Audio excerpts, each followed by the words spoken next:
Olivia's POV. Handa na sanang magpagulong-gulong si Olivia sa kama dahil sa kilig nang biglang matigilan. Napansin niya ang asul na kahon sa ibabaw ng kama. Babe, yon ang nakasulat sa dedication card. May nakalagay pang hugis puso sa tabi nito. Tinakpan niya ang labi at kinulong ang ngiti.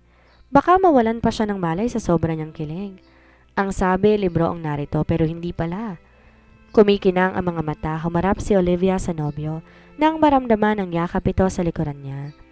Akala ko ba, sa libro lang ang narito? Ikaw ha, namimihasa ka na. Wala ka nang ginawa kundi pakiligid ako. Ang layo nito sa Zefiro na una niyang nakilala. Masanay ka na dahil pakikiligin kita hanggang sa pagtanda natin. Hinaplos sa Zefiro ang pisngi niya at tumingin ng puno ng pagmamahal sa kanya. Palagi ko namang sinasabi sa iyo, di ba? Hindi ako magsasawa na iparamdam sa iyo kung gaano ka kahalaga sa akin. Tumingkayad siya, tinagka ng nobyo sa labi. Thank you for that, babe, aniya. Sumilay ang pilyong ngiti sa labi nito.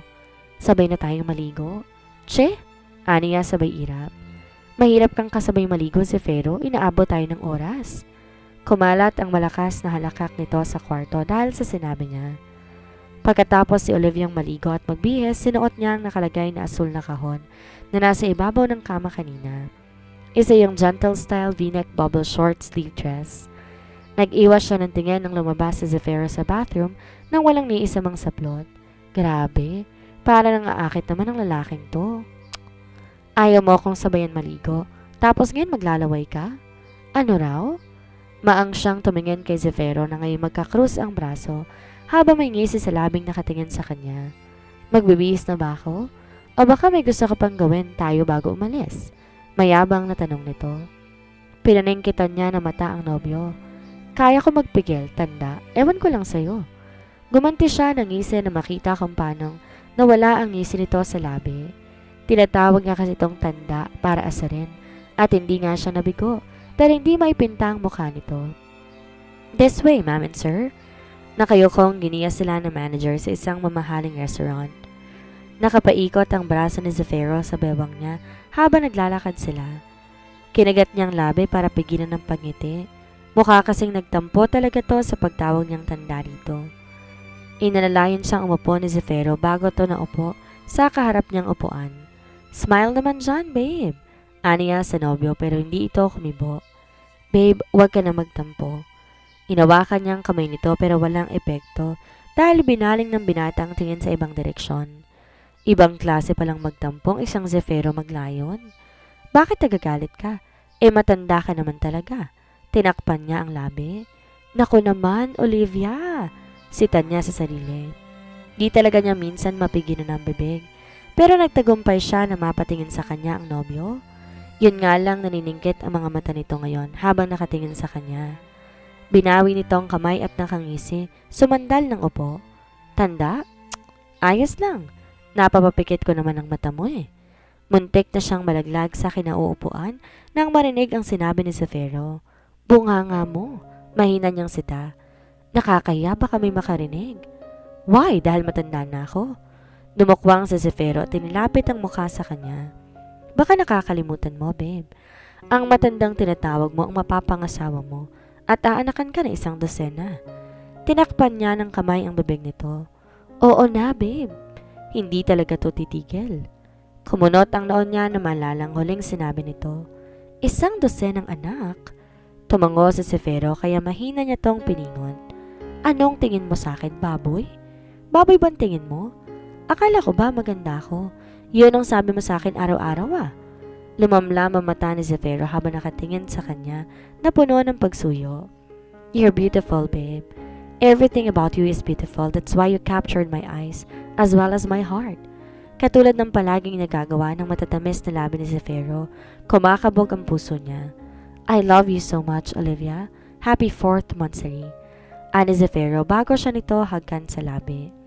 Pumikit siya at di mapigilan ang mukha at maluha. Kaya pala swing tasapit ang ika-20 ng buwan, palagi siyang niyayayang lumabas sa Zefiro dahil monthsary nila. Pambata man kung sabihin ng iba pero bakit nakakakilig? Dumilat siya at bumungad ang kasing itim na gabi ng mga mata ni Zefiro. Para siyang hinihigop ng mga tingin nito patungo sa lugar na sila lamang dalawa. Mahal na mahal kita, Zefiro. Sobrang mahal. Ani niya bago hinawakan ang mukha nito. Siya naman ang kusang humagpukang sa labi nito na agad naman itong tinugon. Sa kabilang banda, Sir, tumawag si Mr. Menjola. I know. Agad naputol ni Zefiro kay Miss Celia, tsaka saglit na tinapunan siya ng tingin. I will call him later. Agad nang umalis si Miss Celia. Gusto niya sanang itanong sa nobyo kung sino yon. Dalawang linggo niya nang napapansin na parang palaging nawawala sa mood si Zefiro kapag tinatawag ang Mr. Menjola na yan. Tsaka nakakahiyang magtanong, mukha naman siyang chismosa noon. Kumunot ang noo ni Zefiro nang tumunog ang cellphone nito. Mahinang napamura ang binata. I'll take this call, babe. Tumayuto at iniwan siya kaya naman nagtatakang sinundan niya to ng tingin. Di naman to umaalis pag may kausap sa phone. Kaya't nakapagtatakang lumayo to ngayon para sagutin ang sino mang tumatawag dito. Gumuso siya. Mabuti na lang alam niyang lalaking tumatawag, kung hindi, magsaselo siya. Madali mamukha ni Zefiro nang bumalik. I will attend a meeting, babe. Hindi na tayo aalis? May usapan kasi silang kakain sa labas ngayong araw. Sasamahan din niya tong bumili ng regalo para kay Odette. Malapit na kasi ang kaarawan ng kapatid niya. Tomorrow na lang, babe. Umagkan si Zefiro sa labi niya bago umakyat sa kwarto. Mas lalo lamang siyang nagtaka. Sa bawat lakad kasi ng nobyo, palagi siyang kasama. Ano ba tong mga naiisip niya? Di naman sa lahat ng oras, dapat palagi akong kasama eh. Napabuntong hininga siya. Masyado pa talaga akong bata pagdating sa ganitong bagay. Kanina pa nakaalis si Zefiro at si Olivia naman, patuloy sa pagbabasa ng mga librong binili nito para sa kanya. Tumayo si Olivia at ibinagsak ang libro. Mabuti nang umalis siya para bumili ng regalo para sa kapatid. Bakit pa hindi niya naisip na isang businessman ang nobyo niya? Marami itong inaasikaso at malamang busy ito. Mabilis siyang naligo at nag-ayos. Aling Marta, aalis lang po ako, may bibilhin lang. Paalam ni Olivia sa bagong kasambahay na pumalit sa kanya. Ma'am, Aling Marta naman, sabi ko sa inyo, di ba? Olivia lang itatawag niyo sa akin. Napakamot ang matanda sa batok. Pasensya na po, ma'am. Olivia pala. Nakakaya naman po kasi. Okay lang po. Mabait si Aling Marta. Kung si Miss Celia mukhang istrikta, ito naman hindi. Kapag wala siyang ginagawa, palagi rin siyang tumutulong dito para matapos agad nito ang gawain. Mabagal na rin kasi ang kilos ito dala ng katandaan. Di na siya nagpahatid sa mall na pag-aari ni Kenji. Sumakay na lang siya ng taxi. Pamasahe ng din dala niya dahil may binigay na card si Zefiro sa kanya. Ayon sa nobyo, gamitin lang niya yon kapag may gusto siyang mga bilhin. Pero dahil nahihiya siya, hindi niya pa ito ginagamit. May konti pa siyang ipon dahil sa pagtatrabaho sa mansyon at ngayon nakatabi yon. Narito na tayo, ma'am, ani ng taxi driver. Matapos magbayad, agad siyang bumaba. Di pa rin siya makapaniwala na ang mall sa harapan niya ay pag-aari din ni Kenji. Mukhang may side lang isang yon pero mayaman pala talaga. Isang blue faded jeans at white t-shirt lang ang suot niya. Ano kayong magugustuhan ni Odette? Tanong ni Olivia sa sarili habang nasa section ng mga damit. Ang hirap pumili, lahat kasi magaganda. Yun nga lang ang mamahal. Here. Nag-angat siya ng tingin na may kamay na may hawak na isang red t-shirt ang nasa harap na niya ngayon. I'm sure magugustuhan to ng boyfriend mo. Go ask the sales lady for the size you want. Gusto niya sana magpasalamat sa lalaki pero umalis na to sa harapan niya. Tinignan ni Olivia ang t-shirt na inabot nito. Maganda nga. Sigurado magugustuhan to ng kapatid ko. Isa lang ang bibilhin niya, ang mahal kasi. Mas maganda talagang mamili sa Divisoria dahil mura. Pero ayaw naman niyang pumunta ron ng walang kasama. Matapos magbayad, pumunta siya sa isang restaurant at pumasok doon. Nilabas niya ang cellphone, tinawagan ng nobyo. Gusto niyang itanong anong oras to matatapos sa meeting para maghihintay na lang siya rito. Pero nakakailang tawag na hindi nito sinasagot. Kulot noo, tinignan niya ang cellphone. Ngayon lang nangyaring hindi nito sinasagot ang tawag niya. Mahina niyang nahampas ang noo ng palad niya. Ano ka ba naman, Olivia? Paano kung nasa meeting pa si Zefiro? Mamaya makaistorbo ka pa. Natigil si Olivia sa pagkastigo sa sarili na makitang pagpasok ng 4 na tao sa restaurant. Isa ang nobyo niya sa mga yon.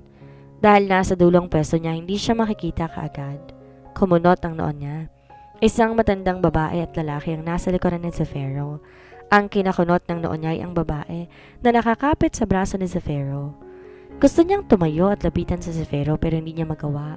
Gusto niyang alisin ang braso ng babaeng nakakapit sa nobyo niya pero hindi rin niya magawa. Nakaramdam siya ng panliliit. Napakaganda ng babae. Tila sa tong modelo na nakikita sa mga magazine. Matangkad, napaka-elegante ng dating. Gusto niyang lapitan sa Zefiro at iyain ng umuwi. Pero magagawa niya ba yon kung hindi niya nga magalaw ang sariling katawan para lapitan to? Nang tumingin siya kay Zefiro, nakita niya ang pangiti nito. Di siya sanay makita ang umiti si Zefiro ng ganon kapag nasa harap ng ibang tao. Kaya't sinong babaeng kasama nito? Bakit nagagawang mapangiti si Zefiro? Matamlay si Olivia nang makauwi. Tulad ng inaasahan, wala pa si Zefiro na makarating siya ng mansyon. Inaamin niya nakaramdam siya ng selos, pero pilit din niyang sinasabi sa sarili na wala lamang ang nakita niya. Siguro isa yung business meeting tulad ng sinasabi ng binata. Malapit lang siguro talaga ang nobyo niya sa mga ka-business meeting nito. Tama, yun lang yun.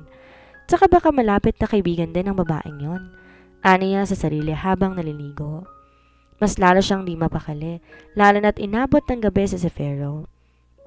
Nakahiga siya ng diretso habang nakatingin sa kisame ng kwarto. Di niya maiwasang malungkot ng ngumiti. Kahit sang aspeto, malayong malayo ang katayuan nila ni Zefiro sa isa't isa. Umupo siya at kinuha ang cellphone na magring iyon. Babe, bungad ni Zefiro. Agad na napangiti si Olivia nang marinig ang boses nito. Pero ang ngiti niya sa labi agad ding nawala. Malilate ako ng uwi, nagkaroon lang ng emergency. I love you. Kagat ang labing tumingin siya sa cellphone na hawak.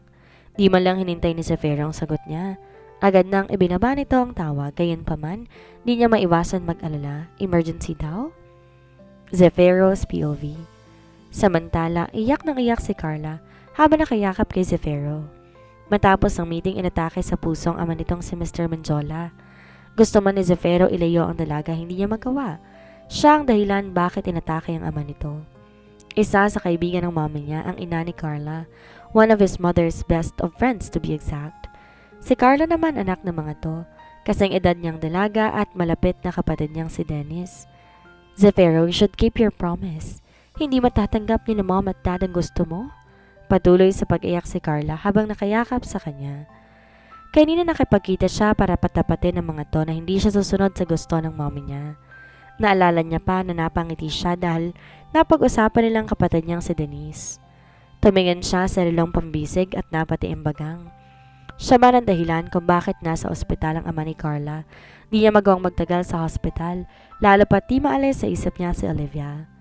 Pilit inaalis niya ang pagkakayakap sa kanya ng dalaga. I'm sorry Carla, but I have to go. Muli siyang tumingin sa relo. Damn, di siya aabot sa dinner. Zefiro! He stopped walking when Carla shouted his name. I would never accept your reason. I am your fiancé and no one can break that, even you. Sigurado ko kahit si tita yun din ang gusto. Carla bravely looked at him with determination seen in her face. I don't care if you can't accept it, Carla. Marrying you is not part of my plan. Tumingin siya ng seryoso sa dalaga. And actually, it will never be. Even if my mother was alive.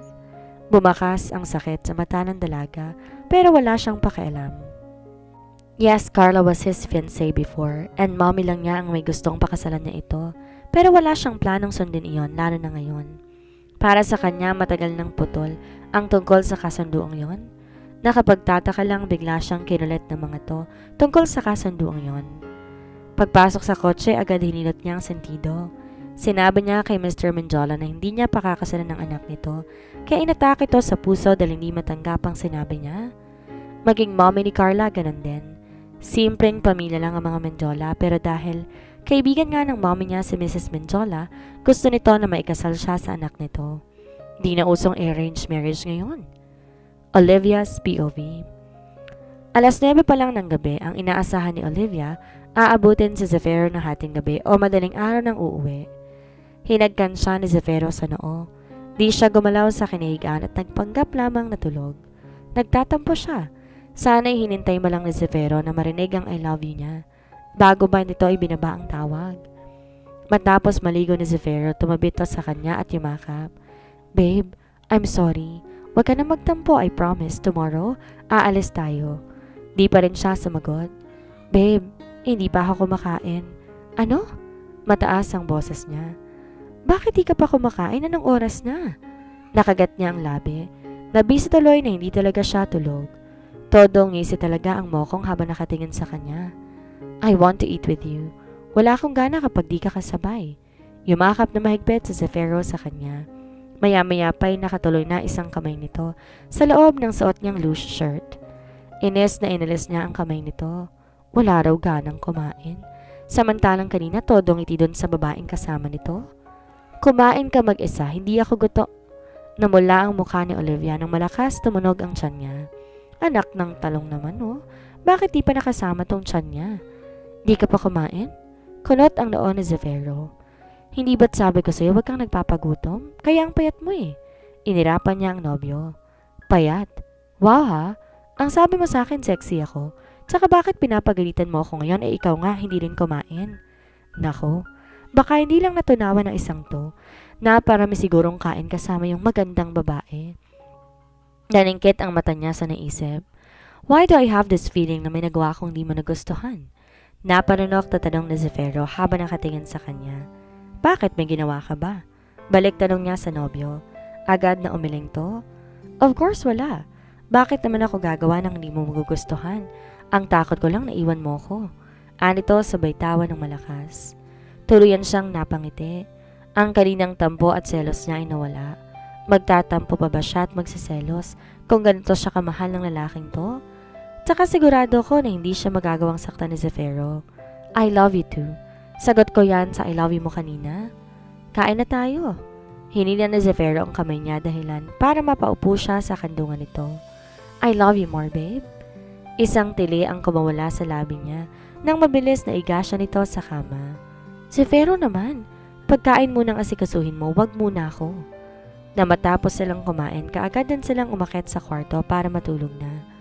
Sinabihan siya ni Zefiro na maaga silang bukas aalis at may importanteng pupuntahan.